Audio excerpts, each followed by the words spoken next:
encuentra en Segunda de Reyes. En Segunda de Reyes, capítulo 8, versículos del 4. Capítulo 4, del 8 al 37. Entonces he sido yo que he bailado los números. Segunda de Reyes, capítulo 8, del 4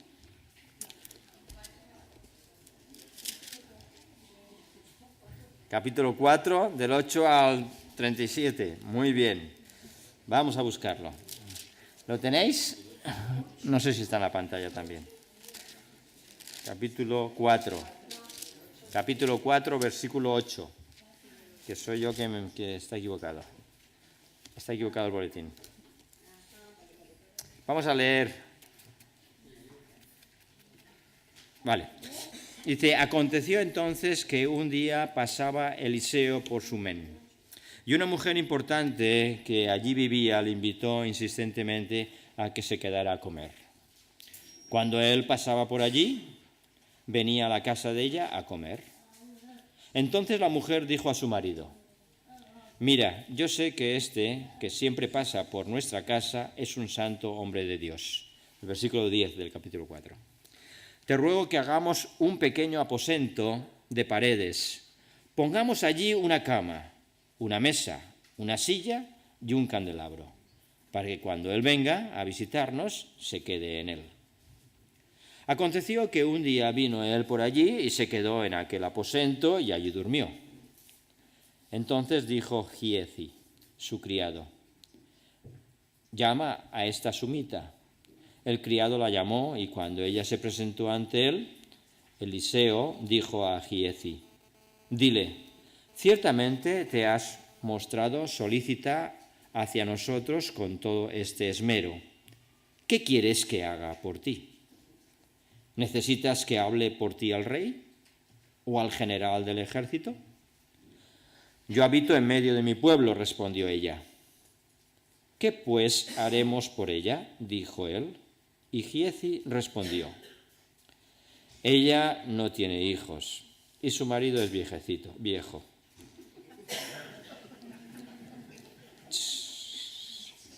Llámala, dijo Eliseo. Él la llamó y ella se paró en la puerta. Entonces Eliseo le dijo, el año que viene, por este tiempo, sostendrás un hijo en tus brazos. Ella dijo, no, señor mío, varón de Dios, no te burles de tu sierva. Al año siguiente la mujer concibió y dio a luz un hijo, en el tiempo que Eliseo le había dicho. Y el niño creció. Pero un día en que vino a ver a su padre, que estaba con los segadores, comenzó a gritarle, ¡ay, mi cabeza, mi cabeza! Llévalo a su padre, llévalo a su madre, dijo el padre a un criado. Este lo tomó y lo llevó a su madre, la cual lo tuvo sentado sobre sus rodillas hasta el mediodía, cuando murió. Subió ella entonces y lo puso sobre la cama del hombre de Dios y cerrando la puerta salió. Luego llamó a su marido y le dijo, te ruego que envíes conmigo a alguno de los criados y una de las asnas para que yo vaya corriendo a ver al varón de Dios y regrese enseguida. ¿Para qué vas a verlo hoy? No es luna nueva ni día de reposo, dijo él. Quédate tranquilo, respondió ella. Después hizo ensillar el asna y dijo al criado, guía y adelántate, no hagas que me detenga en el camino, sino cuando yo te lo diga. Partió pues y llegó al monte de Carmelo, donde estaba el varón de Dios. Cuando el varón de Dios la vio de lejos, dijo a su criado Giezi, ahí viene la sunamita. Te ruego que vayas ahora corriendo a recibirla y le digas, ¿te va bien a ti? ¿Les va bien a tu marido y a tu hijo? Bien, dijo ella. Cuando llegó a donde estaba el varón de Dios en el monte, se asió de sus pies. Giezi se acercó para apartarla, pero el varón de Dios le dijo: déjala, porque su alma está muy angustiada, y Jehová me ha ocultado el motivo, no me lo ha revelado. Ella dijo: ¿acaso le pedí yo un hijo a mi señor? ¿No te dije yo que no te burlaras de mí? Eliseo dijo entonces a Giezi: ciñe tu cintura, toma mi bastón en tu mano y ve. Si te encuentras con alguien, no le saludes, y si alguien te saluda, no le respondas. Luego pondrás mi bastón sobre el rostro del niño. La madre del niño dijo: vive Jehová y vive tu alma, que no te dejaré. Eliseo se levantó entonces y la siguió. Giezi se había adelantado a ellos y había puesto el bastón sobre el rostro del niño, pero éste no tenía voz ni daba señales de vida. Así que volvió a encontrarse con Eliseo y le dijo: el niño no despierta. Cuando Eliseo llegó a la casa, el niño ya estaba muerto, tendido sobre su cama. Entró él entonces, cerró la puerta detrás de ambos y lloró a Jehová. Después subió y se tendió sobre el niño, poniendo su boca sobre la boca de él, sus ojos sobre sus ojos, sus manos sobre sus manos. Se tendió así sobre él y el cuerpo del niño entró en calor. Luego se levantó y se paseó por la casa de una a otra parte. Después subió y se tendió sobre el niño nuevamente. Entonces el niño estornudó 7 veces y abrió sus ojos. Eliseo llamó a Giezi y le dijo: llama a la sunamita. Giezi la llamó y cuando ella entró, él le dijo: toma a tu hijo. Apenas ella entró, se echó a sus pies postrada en tierra. Después tomó a su hijo y salió. Hasta aquí es la porción, ¿verdad que sí? Muy bien.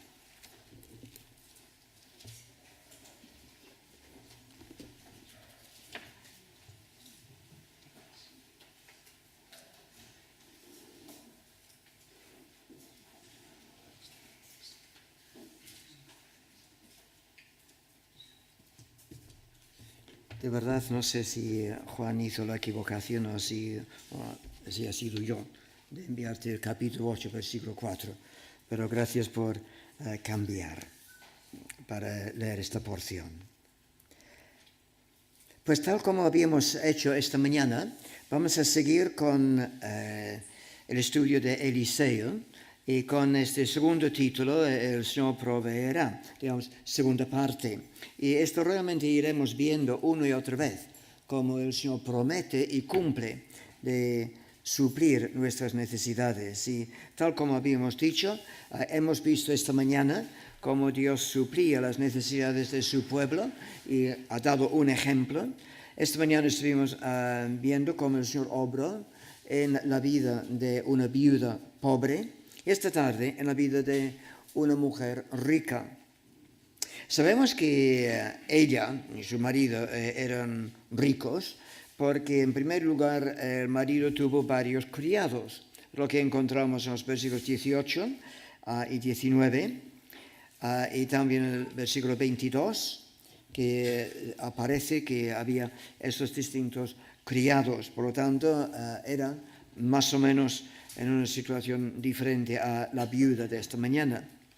También tuvieron recursos suficientes y logísticos suficientes para construir un aposento adicional para el profeta. Como sabéis, muchas de las casas, especialmente entre los ricos, tenían el techo plano y que durante el verano especialmente podían subir arriba y entonces disfrutar más bien de la noche más tranquila y más calmada. Y a veces se podían construir una habitación arriba y eso es lo que se hizo para Eliseo. También sabemos de que era una familia acomodada porque tenía transporte propio. No es que tenían 2 Citroën, pero por lo menos 2 asnos, porque ella dijo que por favor cuando envió el mensaje a su marido, envía una de las asnas. Por lo tanto, parece que tiene por lo menos dos o más. También era una familia piadosa. O sea, es evidente que Eliseo, al estar en su casa, estaba tranquilo y más bien le gustaba estar por allí. Y esto realmente nos llama la atención porque el pueblo donde ellos vivían, en Sunem, estaba muy cerca de la ciudad de Jezreel. Y Jezreel era el palacio de verano de una serie de reyes corruptos. No obstante, estando más o menos cerca, ellos como familia guardaban su amor para el Señor. Y me parece que esto también indica algo para nosotros. Nosotros podemos estar muy cerca de personas corruptas o situaciones corruptas, o podemos estar trabajando en una empresa de que no es una empresa cristiana. No obstante, podemos seguir estando limpios delante del Señor. Podemos ser familias o personas piadosas. No obstante, a pesar de ser una familia rica, a pesar de ser una familia piadosa, la tristeza llega también a su casa. La tristeza llega a todas las puertas, no distingue entre ricos y pobres. Y nosotros tampoco debemos hacer diferencias en nuestra ayuda, en nuestro cariño los unos por los otros.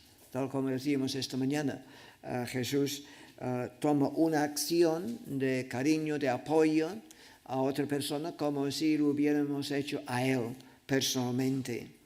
Por lo tanto, podemos ir desarrollando una labor entre personas que necesitan ayuda de cualquier clase. Ahora, simplemente un poco de geografía. Encontramos que Eliseo estaba viviendo en Carmelo, no Carmelo de Barcelona, sino en la montaña de Carmelo. Y él muchas veces estaba en Samaria, y para ir de Samaria, que quizás era una casa suya, para ir de Samaria a Carmelo, entonces era más o menos línea recta, pero para ir a Sunem tendría que desviarse. Pero parece que disfrutaba tanto de la hospitalidad de esta familia acogedora, que estaba más que dispuesta a desviarse. Esto me hace pensar en el don o el ministerio de la hospitalidad. ¿Y cuántos de nosotros, cuántos de vosotros habéis disfrutado del ministerio de hospitalidad de vuestros pastores? Y me parece que esto consta en las mentes de tantos de nosotros, de que su casa, su jardín es de todos. Y creo que es de agradecerles. Y seguramente lo habéis hecho. Ellos no me han pagado para decir esto, pero creo que es una realidad, de que han desarrollado un ministerio de hospitalidad, y también es un ministerio que muchas personas pueden desarrollar. Si tienes una casa, si eres señor o señora de la casa, también puedes ir desarrollando este ministerio, de ir ayudando a otros. Hay personas en nuestra iglesia en Salou que han estado desarrollando este ministerio. Estoy pensando en una persona en este momento que se encuentra muy sola, y cada domingo alguien está invitándola a comer en su casa, para que ella nunca tiene que ir comiendo un domingo a solas. Es un ministerio. No es un ministerio que se hace desde un púlpito, salvo el púlpito de la cocina, y que también es válido. Pues vamos a ir mirando estos versículos. Versículo 8, si tenéis vuestras Biblias abiertas, vuestros iPads o iPhones, lo que sea, pero vamos a ir siguiendo, porque según lo que dice en el programa, habla de este primer punto, los versículos 8 al 17. La bondad nos trae su recompensa. Es evidente que esta mujer no hizo todo eso porque buscaba recompensa. Y esto lo vemos de forma muy clara en el versículo 13, cuando Eliseo habla con su criado Giezi, diciendo, pregunta a la mujer, ¿qué podemos hacer para, digamos, recompensarla por este esmero que ha mostrado? ¿Quieres que hable por ti al rey, aunque era un rey corrupto, pero estaba dispuesto a hablar, o con el general? No eran tiempos de mucha paz, pero estaba dispuesto a hablar con el general para mayor protección.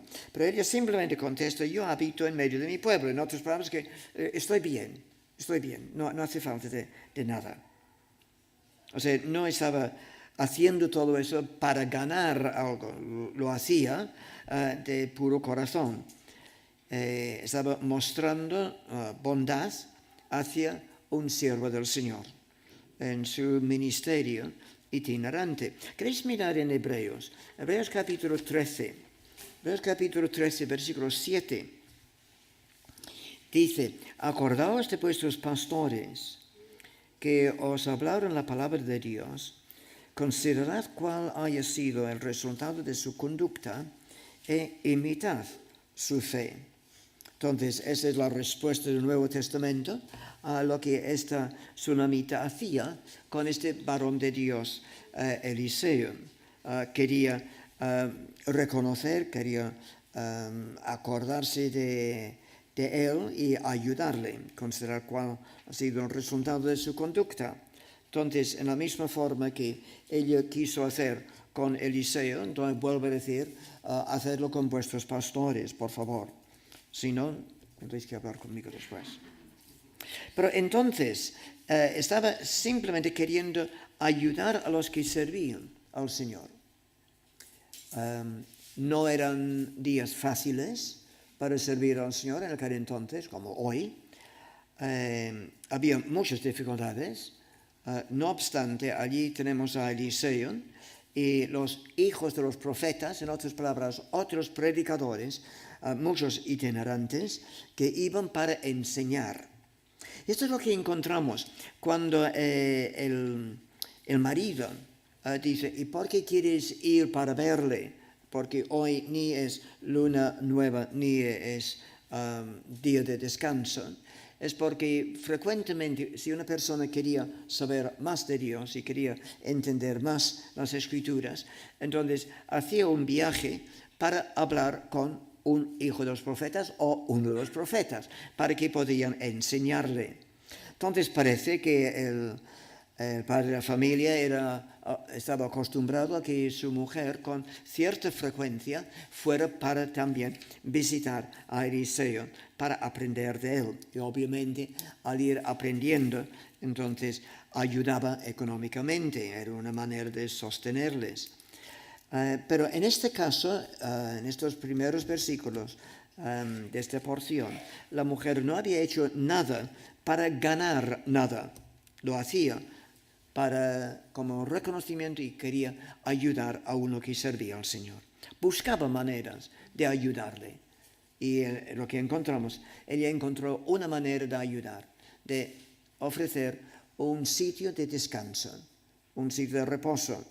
Entonces, un aposento de paredes, y entonces dice, versículo 10, pongamos allí cama, mesa, silla y candelero. La palabra silla es muy curiosa, porque no es simplemente una silla normal y corriente, no, es la palabra que se utiliza para trono. En otras palabras, era una cosa excepcional que ella hacía. Quería que este siervo del Señor podía estar realmente cómodo.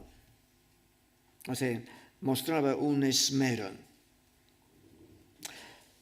¿Qué puedo hacer por ti? Ella dice, estoy bien, no necesito nada. Y Giezi, cuando ella se ha marchado, dice, no tiene hijo. Ahora, esto implicaba mucho para una mujer judía, porque un hijo era, digamos, una garantía de vejez, digamos, era su seguridad social, su pensión. Pero no solamente eso, sino también implicaba de que si él y el marido mueren y no tienen hijos, entonces todas sus propiedades, toda su herencia pasaría a otros, no se quedaría en la familia, y el nombre de la familia entonces moriría. Entonces, Giezi dice, no tiene hijo, y entonces en un sentido pone el dedo sobre la llaga. Entonces, ¿qué hace Eliseo? Pues le vuelve a llamar y promete que dentro de un año ella estará abrazando un hijo. Versículo 16. Ella dijo, no, Señor mío, varón de Dios, no hagas burla de tu sierva. Me parece que aquí encontramos el grito de un corazón cansado de esperar. No es que está contradiciendo a Eliseo, está diciendo, he estado esperando tanto tiempo que el corazón está cansado. Yo supongo que lo mismo ocurrió con Elisabet y Zacarías. Podéis recordar en Lucas capítulo 1, cuando el ángel se presentó a Zacarías mientras él estaba sirviendo en el templo y dijo, tendrás un hijo. Y él dijo, ¿y cómo puede ser eso? O sea, después de tantos años, porque él vuelve a enfatizar, era un hombre mayor ya. No, ¿cómo puede ser eso? Yo no sé si alguien aquí esta tarde habéis estado orando al Señor pidiendo alguna cosa. Yo no sé, lo que sea. Y todavía el Señor no ha contestado. Podemos tener una de las reacciones. Puedes rechazar al Señor, es decir, no escuches la oración. O puedes decir, Señor, gracias, porque estás enseñándome a confiar más en ti. Me explico, porque cuando no entendemos, este es el momento en que podemos ir mostrando fe. Cuando entiendes todo, no muestras fe. Ya ves todo. Pero precisamente en aquellos momentos en que dices, Señor, no entiendo nada, es cuando estás diciendo, Señor, tengo confianza en ti. Y quizás el Señor tiene más interés en ir desarrollando esto que ir contestando alguna oración, que en un sentido, cara a la eternidad, no tendría mucha importancia. Vamos a ir diciendo al Señor, Señor, gracias porque a veces no contestas mis oraciones, porque sé que tú estás en control de las cosas, aunque no entiendo, para que entonces nuestra fe pueda ir creciendo. Entonces, cuando ella dice, no, Señor, creo que era un grito de un corazón cansado de esperar, pero el Señor tenía grandes cosas preparadas para ella. Grandes cosas, sí, porque dentro del periodo que Eliseo había dicho, entonces ella ya estaba abrazando un hijo. Entonces podemos decir, pues, Señor, gracias. Pero no termina la historia. El niño creció. Entonces, ahora no sabemos el tiempo que pasa entre el versículo 17 y el versículo 18. Pero por lo menos algo de tiempo, porque ahora el niño puede ir andando solo. Parece que él puede ir desde su casa hasta el campo donde estaba su padre trabajando. Tiene suficiente conciencia de cosas. La cuestión es que ha pasado seguramente unos años fabulosos de alegría en la casa.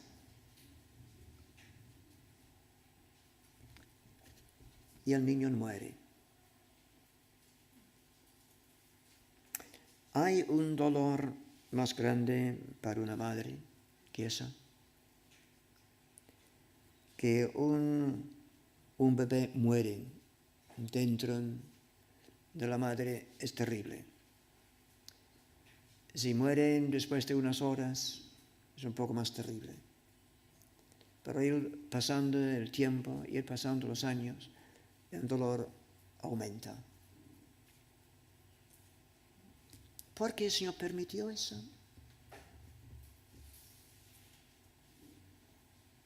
Pues puedes sugerir que este niño que decía a su padre, ay, mi cabeza, es cuestión de una insolación, es durante el tiempo de siega cuando el sol brillaba con más fuerza y entonces Uno de los criados lo lleva hasta su madre y está sentado sobre las rodillas de su madre hasta el mediodía y murió. ¿Cuán sabia fue aquella mujer? No pasó el tiempo quejándose de Dios. No pasó el tiempo diciendo, Señor, ¿por qué has permitido esto en mi vida? Sino que llevó el asunto a Dios.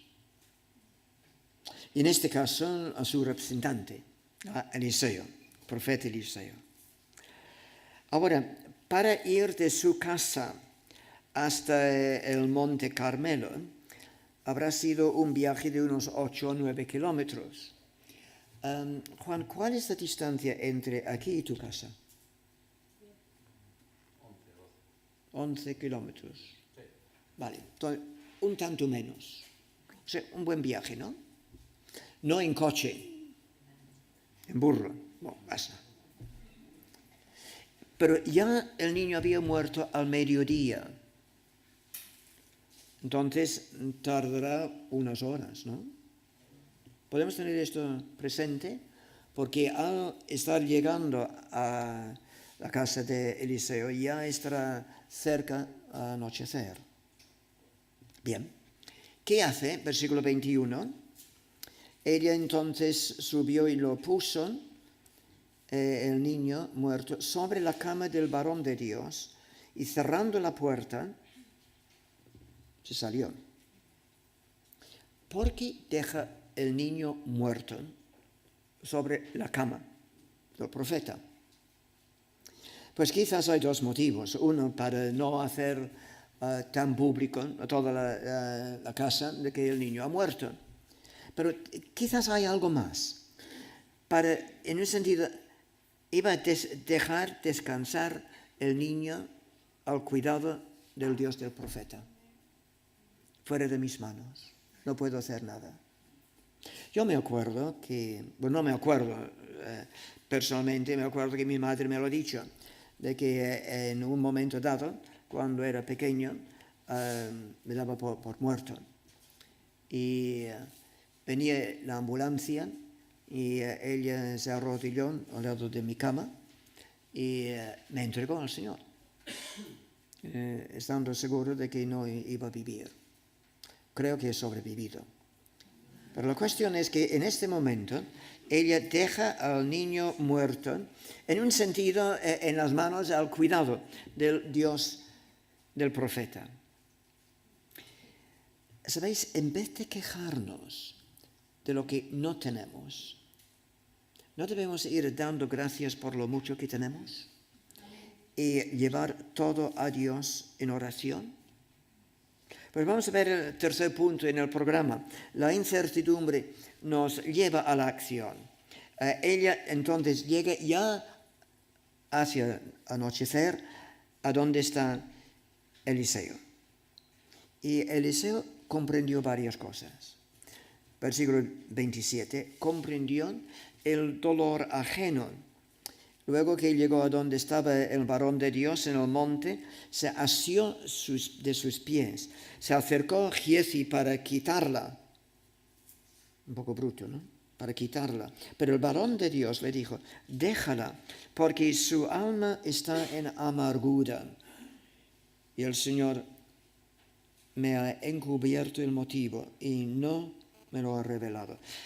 Es consciente del dolor ajeno. Quizás nosotros tenemos que ir diciendo, Señor, abre mis ojos para que sea más sensible al dolor ajeno. Pero también Él es consciente de su propia ignorancia. El Señor no me ha revelado. Pero una cosa que va entendiendo que no se podía esperar ni un instante, sino manda a Giezi a no detenerse con ninguna salutación por el camino, que en aquel entonces solía extenderse largamente. No era simplemente hola, adiós, sino hola, ¿cómo estás tú? ¿Cómo está tu familia? ¿Cómo están tus hijos? ¿Cómo están tus burros? ¿Cómo está el campo? ¿Cómo está tu mujer? Siempre al final.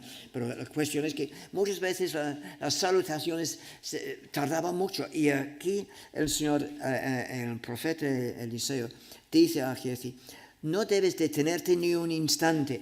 Hay urgencia en la tarea. Igual que el Señor nos ha encargado a nosotros en la evangelización del mundo. Hay un sentido de urgencia.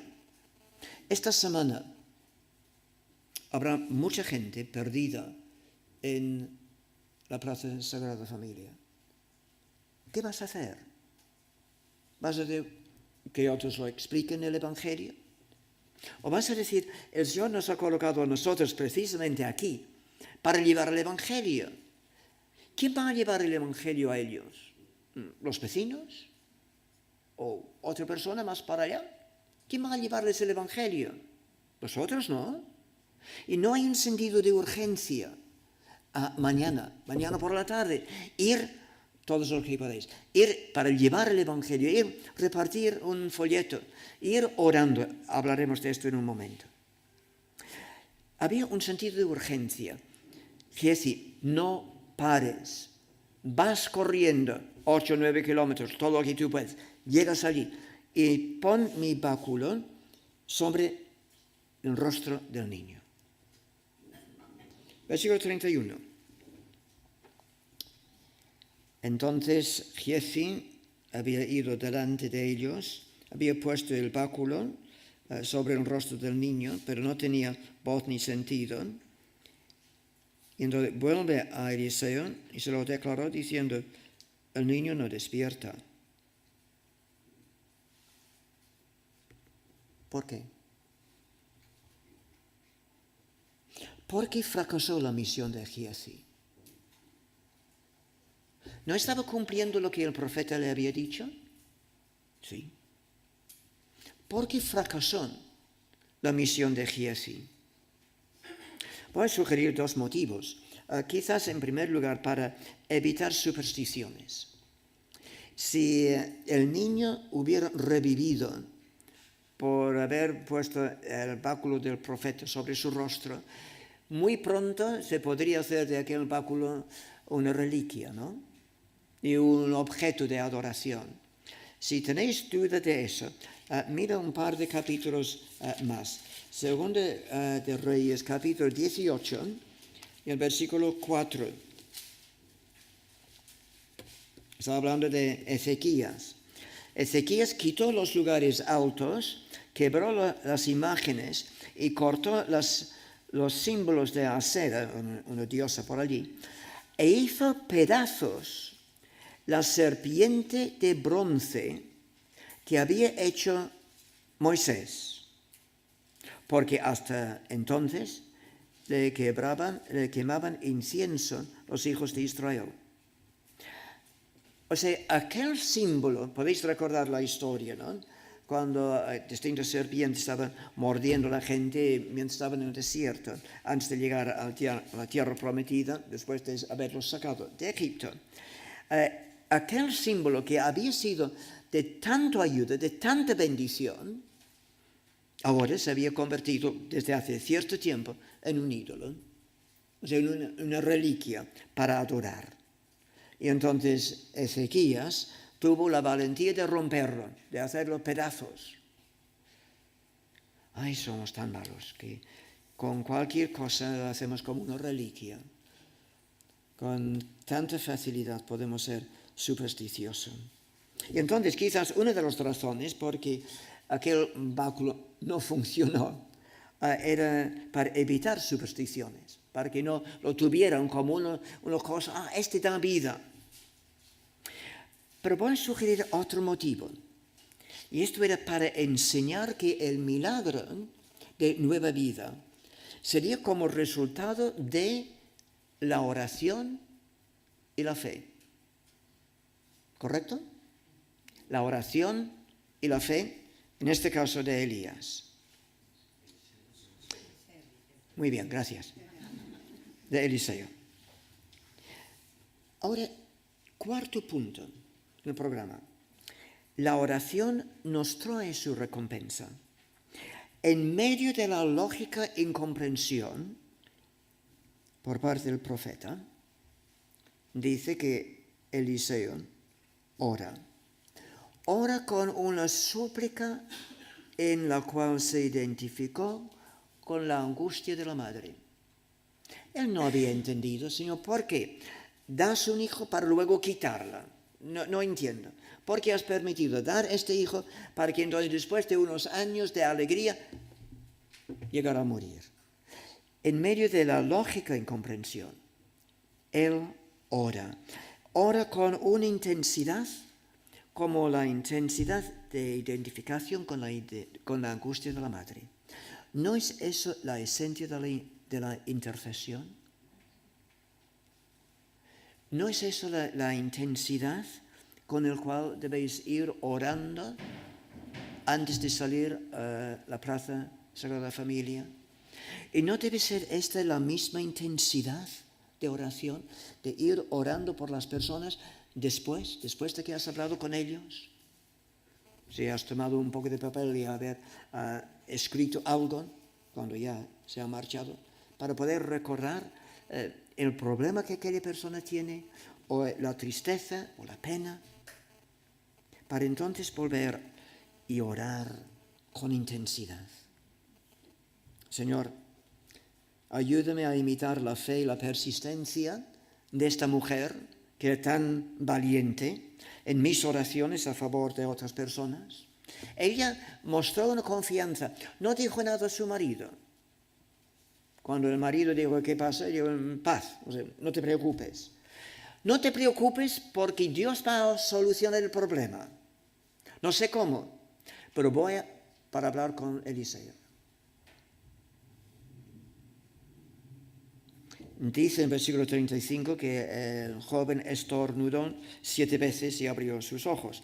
Estornudar 7 veces significa que estaba bien fuerte. Pero muestra no solamente una vida restaurada, sino un milagro progresivo. Estornudó 7 veces y luego abrió los ojos. Un milagro progresivo. En Marcos capítulo 8 habla de un hombre ciego que vino a Jesús. Y Jesús toma de la mano, lo saca fuera del pueblo, pone las manos encima, y entonces le dice, ¿ves? Y él contestó, veo como las personas como árboles andando. Entonces el Señor puso las manos encima otra vez, y entonces dijo, ahora veo claramente. ¿Qué significa eso? Me parece que el Señor ha permitido eso, y estoy tan agradecido que el Espíritu Santo causó a Marcos a apuntarlo así, para demostrarnos que no todos los milagros son instantáneos y todo a la vez. A veces es poco a poco. ¿Estás orando por algún familiar o algún vecino por su conversión? ¿Estás esperando este milagro? ¿Estás orando con intensidad? Y a veces parece que muestra algo de interés. No todos los milagros son instantáneos, sino progresivos, poco a poco. Poco a poco para ir enfatizando nuestra dependencia de Él y para ir aumentando nuestra fe.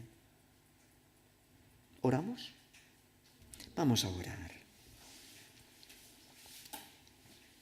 Y antes de orar ¿quieres decir algo al Señor en el secreto de tu corazón? Quizás va a ser, Señor, estoy viviendo o estoy trabajando cerca de un palacio corrupto y quiero vivir una vida pura para ti. Quizás quieres decirle, Señor, dame fuerzas para que en el lugar donde tú me has sembrado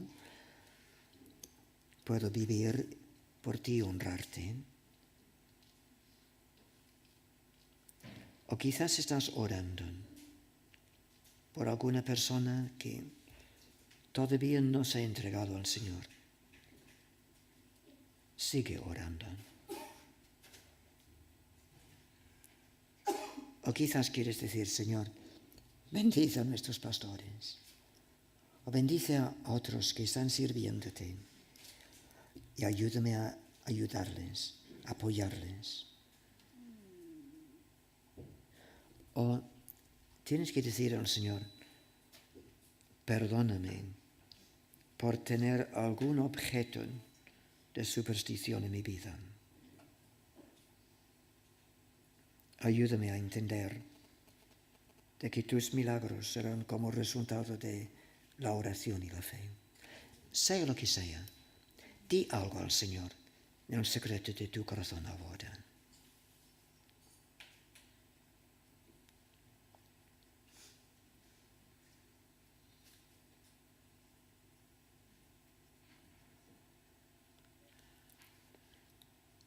Gracias, Señor, porque vuelves a mostrar cómo tú eres capaz de darnos todo lo que necesitamos. El Señor proveerá. Gracias porque el Salmo dice, el Señor es mi pastor, nada me faltará. Señor, tú sabes la situación y las necesidades de cada uno. Y venimos delante de ti con un profundo sentido de gratitud por todo lo que tú has hecho, por todo lo que eres y por el hecho de que podemos confiar en ti, porque sigues siendo fiel en cada situación. Gracias, oh Señor, queremos encomendarnos en tus manos para esta semana. Ayuda, Señor, en toda la labor evangelística que se hará. Ayúdanos, oh Señor, a cada uno en nuestra participación o aquí o en cualquier lugar cuando queremos ir sirviéndote. Señor, haz que podamos ser conscientes de que nueva vida viene gracias a ti. Gracias, oh Señor, por todo lo que tú vas a hacer en nuestras vidas. En el nombre de Cristo te lo decimos. Amén.